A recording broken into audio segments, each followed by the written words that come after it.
महत्त्वाची घडामोड मतमोजणी 21 डिसेंबरलाच होणार आहे। नागपूर खंडपीठाचा निर्णय सुप्रीम कोर्टाकडून कायम ठेवण्यात आलेला आहे। 21 डिसेंबरलाच नगरपंचायत आणि नगरपरिषद निवडणुकांचा निकाल लागणार आहे। नगरपंचायत नगरपरिषद निवडणुकांचा निकाल एकत्रितपणे लागणार आहे। सर्व निवडणुका 31 जानेवारी पूर्वी घ्या असंही सुप्रीम कोर्टाने म्हटलंय। पुन्हा एकदा जाऊया आपले प्रतिनिधी प्रमोद जगताप यांच्याकडे। प्रमोद, पुन्हा एकदा एक महत्त्वाची अपडेट ती म्हणजे 31 जानेवारी पूर्वी निवडणुका घ्या सुप्रीम कोर्टाने म्हटलेलं आहे।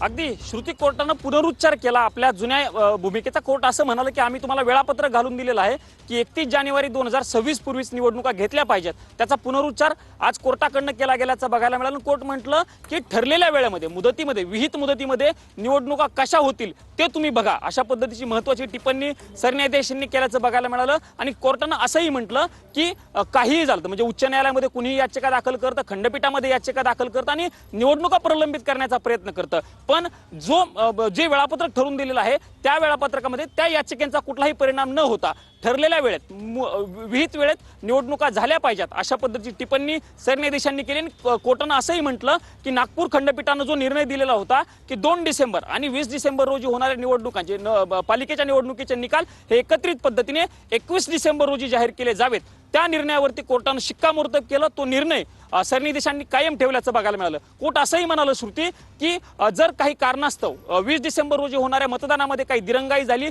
त्या ठिकाणी काही कारणास्तव मतदान होऊ शकलं नाही, काही ठिकाणी संपूर्ण 20 डिसेंबर रोजीचं निवडणूक नाही तर 20 डिसेंबर रोजी होणाऱ्या निवडणुकीमधील काही ठिकाणी जर मतदान होऊ शकलं नाही तरीही 21 डिसेंबर रोजी तुम्हाला निकाल जाहीर करावा लागेल, त्यामध्ये तुम्हाला मुदतवाढ दिली जाणार नाही, ही स्पष्ट सूचना राज्य निवडणूक आयोगाला सरन्यायाधीशांनी दिल्याचं बघायला मिळालं। कोर्टाची भूमिका स्पष्ट होती, कुठल्याही प्रकारे निवडणुका डिले करता कामा नये, दिलेल्या विहित मुदतीमध्येच निवडणुका झाल्या पाहिजेत आणि त्यासाठी तुम्हाला कुठल्याही प्रकारचं एक्सटेन्शन मिळणार नाही, याची पुनरुक्ती आजच्या सुनावणी पुन्हा सरन्यायाधीशांनी केल्याचं बघायला मिळालं। त्यामुळे नागपूर खंडपीठाने श्रुती जो निर्णय दिलेला होता की 2 डिसेंबर आणि 20 डिसेंबर रोजी होणाऱ्या निवडणुकांचे निकाल हे 21 डिसेंबर रोजी एकत्रित पद्धतीने लागतील, त्यावरती सुप्रीम कोर्टाने पुन्हा एकदा शिक्कामोर्तब करत नागपूर खंडपीठाचा निर्णय कायम ठेवल्याचं आपल्याला आजच्या सुनावणीवेळी बघायला मिळालं।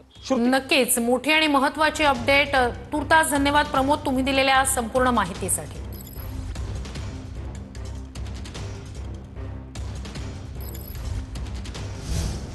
तर निवडणूक आयोग निष्पक्षपणे काम करण्यात अपयशी असं उत्तम जानकर म्हणतायत। निवडणूक प्रक्रियेमध्ये दहशत आणि हस्तक्षेप वाढल्याचाही आरोप जानकरांनी केलाय। उत्तम जानकर यांची राज्य निवडणूक आयोगावर ही टीका आहे। भयानक चित्र या राज्यानं पाहिलं, कुणाचाही पायपोस कुणाला नाही, निवडणूक आयोगाला तर काय करावं हे समजतच नाही। अशा निवडणूक आयोगाची नेमणूक कोण करतंय? तो झोकांड्या खातोय का भेलकांडतोय हे राज्याला समजणं। कुणाची निवडणूक कधी थांबवतोय, कुणाची निवडणूक कधी सुरू करतोय, कुणाला काय म्हणजे काहीही त्याच्या कशाचा पायपोस नाही आणि भयानक दहशत ती खाली हा निवडणूक आयोग कुणाच्या दहशतीखाली आहे? राज्य सरकारला आणि निवडणूक आयोगाला आव्हान आहे, लोकशाही जीवन ठेवा, अन्यथा अनर्थ अटळ। बातमी मोठी आहे। टीईटी सक्ती रद्दची मागणी करत मुंबई पुण्यात शिक्षकांचं आंदोलन सुरू आहे। मुंबई पुण्यामध्ये शिक्षक आंदोलनात मुख्याध्यापक आणि शिक्षक तसेच शिक्षकेतर कर्मचारी सहभागी झाल्यात। टीईटी सक्ती रद्द करावी अशी मागणी केली जाते आणि याच मागणीसाठी शाळा बंद आंदोलन केलं जात आहे। ही दोन दृश्य आपण पाहतोय। मुंबईमध्ये शिक्षकांचं आंदोलन सुरू आहे। टीईटी सक्ती रद्द करण्याची मागणी शिक्षकांची आहे, तर तिकडे पुण्यात देखील शिक्षकांचा राज्यव्यापी संपात सहभाग आहे। शिक्षण उपसंचालक कार्यालयामध्ये निवेदन दिलं जाणार आहे अशी ही माहिती मिळते आहे। टीईटी सक्ती रद्द करण्याच्या मागणीसाठी राज्यभरात आता शिक्षक शिक्षकेतर कर्मचारी चांगलेच आक्रमक झालेले आहेत। मुंबई पुण्यातलं हे दृश्य आपण बघत आहोत। शाळा बंद आंदोलन करत टीईटी सक्ती आहे ती रद्द करण्याची मागणी या सगळ्या शिक्षकांकडून केली जाते। इकडे मुंबईमध्ये सगळ्या शिक्षकांचं आंदोलन सुरू आहे, तर तिकडे पुण्यात देखील शिक्षकांचा मोठ्या संख्येने सहभाग आहे। शिक्षण उपसंचालक कार्यालयामध्ये या सक्तीच्या विरोधातलं निवेदन दिलं जाणार आहे। पुण्यात देखील शिक्षकांचा मोठा सहभाग आपण पाहतोय। टीईटी सक्ती रद्द करण्याच्या मागणीसाठी राज्यभरात शिक्षक हे आंदोलन झालेलं आहे।